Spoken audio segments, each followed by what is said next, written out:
আসসালামু আলাইকুম। আশা করি সবাই আল্লাহর রহমতে ভালো আছেন, আমিও ভালো আছি। আজ আমি করে দেখাবো পাবদা মাছের তেল ঝাল রেসিপি। আমি এখানে 600 গ্রাম পাবদা মাছ, অল্প হলুদ গুঁড়া, মরিচ গুঁড়া, লবণ, অল্প সরিষার তেল ও 2 চা চামচ চালের গুঁড়া দিয়ে ভালোভাবে মিশিয়ে 10 মিনিটের জন্য রেখে দিলাম।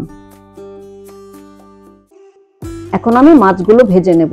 এর জন্য আমি হাফ কাপের মতো সরিষার তেল দিয়ে দিলাম।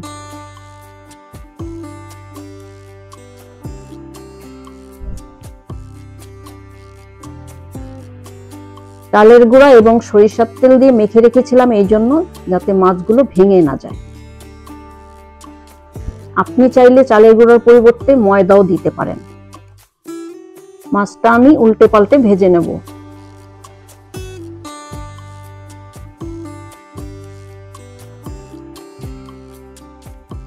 এখন রান্নায় চলে আসলাম। যে তেলটা দিয়ে মাছ ভেজেছিলাম সেটা দিয়ে আমি রান্না করে নেব। প্রথমে পেঁয়াজ কুচি দিয়ে দিলাম, 4টা বড় পেঁয়াজ কুচি করে নিয়েছি।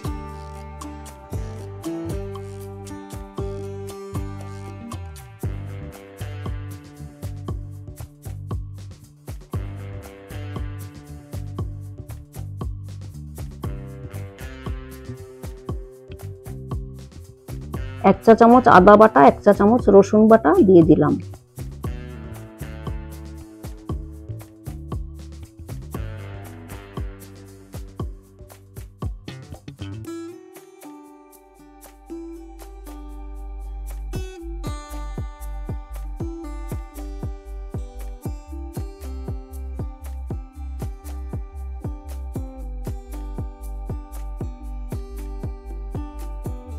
এরপর 1 চা চামচ মরিচ গুঁড়া, হাফ চা চামচ হলুদ গুঁড়া দিয়ে দিলাম।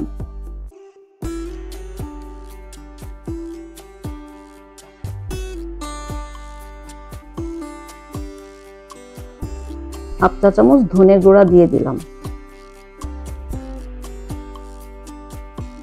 অল্প পানি দিয়ে কষিয়ে নেব।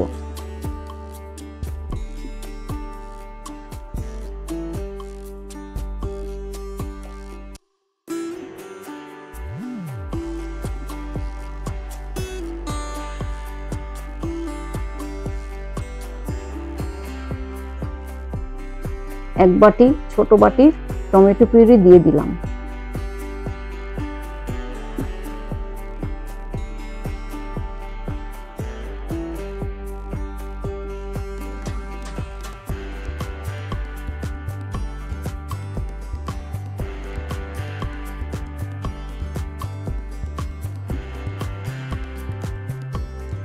পরিমাণ মতো লবণ দিয়ে দিলাম।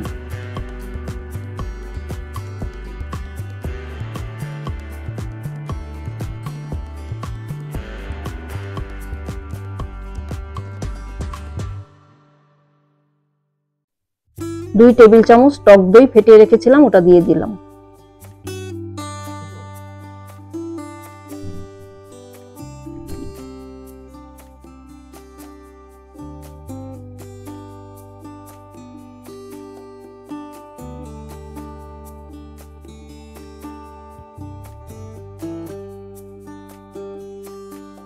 এক চা চামচ জিরার গুঁড়া দিয়ে দিলাম।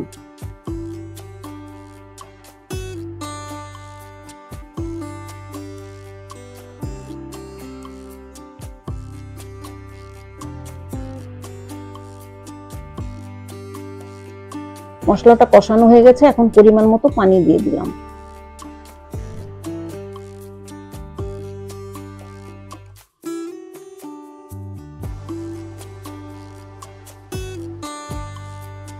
বলক চলে আসছে, মাছগুলো দিয়ে দিচ্ছি।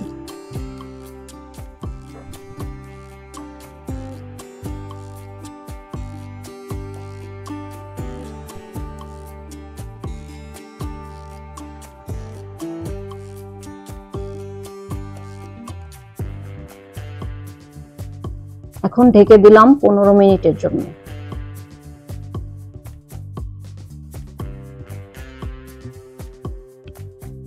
ফিরে আসলাম 15 মিনিট পর।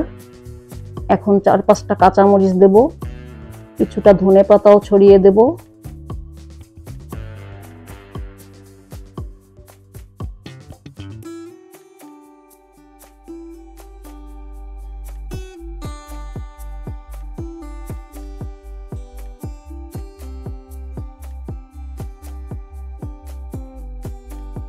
আবার ঢাকনা দিয়ে ঢেকে দেব। 1 মিনিট পর চুলাটা অফ করে দেব। হয়ে গেল আমার পাবদা মাছের তেল ঝাল রান্না। রান্নাটা ভালো লেগে থাকলে আমার চ্যানেলটাকে সাবস্ক্রাইব করে আমাকে সাপোর্ট করবেন, যাতে আরো মজার মজার রেসিপি নিয়ে আপনাদের সামনে হাজির হতে পারি। আল্লাহ হাফেজ।